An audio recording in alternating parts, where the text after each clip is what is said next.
प्राचीन काल में भी ये पर्व को मनाया गया।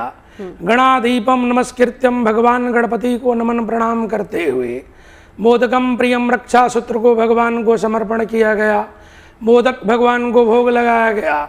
उसके बाद कस्तूरी तिलकम ललाट पटले, केसर का तिलक, रोली हल्दी जो तिलक है उसको ले करके भगवान को लगाते हुए फिर भैया को बिठा करके आसन पे, पट्टा हो लकड़ी का हो, ऊंचा आसन हो, उस पर बिठा के बैठ के पूर्वा पश्चिमाभिमुख, पूरब जो है उसके स्वामी इंद्र हैं और पश्चिम के स्वामी चंद्रमा हैं। माँ लक्ष्मी भी चंद्रमा के साथ इस महापर्व को मनाती हैं, भाई बहन के तरह बांधती हैं। आप भी उसी तरह बांधें। भगवान को कोई चीज़ समर्पण कर देंगे तो उसमें कोई दोष नहीं रहेगा, किसी प्रकार का कोई दोष नहीं रहेगा। इसीलिए आप भगवान को समर्पण करें, अपने इष्ट को समर्पण करें।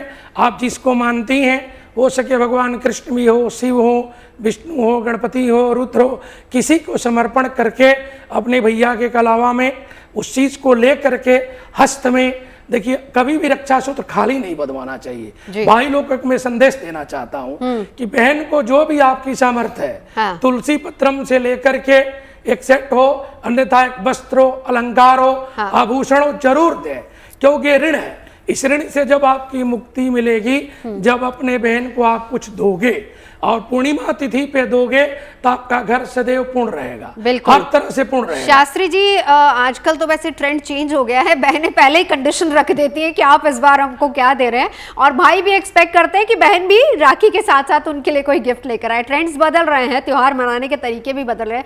लेकिन प्रतीक जी, ये भी बताइए कि ये आज हम राखी का जिक्र कर रहे हैं 30 या 31 को, लेकिन ऐसे ही पिछले कई सालों से ये देखा गया है कि कंफ्यूजन की स्थिति रहती है। अब चाहे होली हो, दिवाली हो या कोई भी दूसरा पर्व हो, उसको लेकर भी कंफ्यूजन की स्थिति रहती है। आजकल 2-2 तारीखें क्यों आ रही? जब हम एक पंचांग को मानते हैं तो फिर तारीखें 2-2 क्यों आती? क्यों कंफ्यूजन इतना क्रिएट होता है? तारीखें पहले भी 2-2 आती थी, लेकिन आज शायद हम और आप यूट्यूब से लेके तमाम और माध्यमों से कन्फ्यूज़न शायद ज़्यादा अपने दिमाग में पैदा कर रहे हैं, क्योंकि अब कुछ लोग 30 कहेंगे, कुछ 31 कहेंगे। भाई शास्त्र में बहुत क्लियर है, इससे ज़्यादा मैं अब क्या बोलूँ। शास्त्र में लिखा है पूर्णमासी में, सावन की पूर्णमासी के दिन रक्षाबंधन का त्यौहार मनाया जाएगा और उस समय भद्रा नहीं होनी चाहिए। अब भद्रा 9/5 पे ख़त्म हो रही तो उसके बाद मनाइए, लेकिन अब यहीं पे ही लोग कंफ्यूजन 31, क्योंकि उदया तिथि, अरे मैं बार बार कह रहा हूँ उदया तिथि कैसे, क्या प्रतिपदा लग रही है? पूर्णमासी की पूजा फिर रात्रि को क्यों होती है, क्यों सुबह नहीं की जाती है? चंद्रमा की पूजा का विधान क्यों रात्रि को है, आप बताइए मुझे।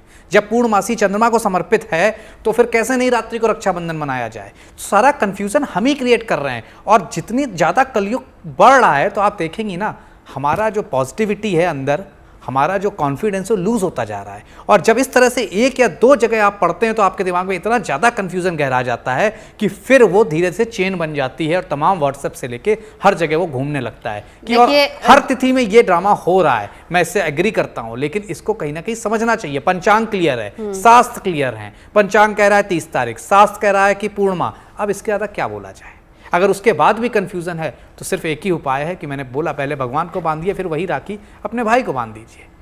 यही प्रतीक जी, देखिए यही हमारा इस शो करने का मकसद और गुड न्यूज टुडे का मकसद यही है कि जो भ्रम फैलाने वाली खबरें हैं उससे हम दूर रहें और हम आपको सच और सही खबर बताएं। एक्चुअल खबर क्या है, शास्त्र क्या कह रहे हैं, पंचांग क्या कह रहा है, वक्त क्या है, ये तमाम चीजें। और आज का शो करने का मकसद भी हमारा सीधे तौर पर यही है कि जितनी भी कंफ्यूजन अगर आपके आसपास कहीं फैल रही हैं या फिर आप सुन रहे हैं इधर उधर से, तो वो कंफ्यूजन आपकी क्लियर हो जाए। 1 तारीख कम से कम आपको मिल जाए, और वो भी हम तर्क के आधार पर, शास्त्रों के आधार पर, तथ्यों के आधार पर, तर्क के आधार पर हम आपको ये बता रहे हैं कि किस तरीके से आपको रक्षाबंधन किस पहर, किस वक्त, किस समय मनाना है और किस वक्त राखी नहीं बांधनी। एस्ट्रो तक ऐप पर आपको मिलेगा भविष्य से जुड़े हर सवाल का जवाब। डाउनलोड कीजिए एस्ट्रो तक ऐप और चुटकी में जुड़िए इंडिया के बेस्ट एस्ट्रोलॉजर से।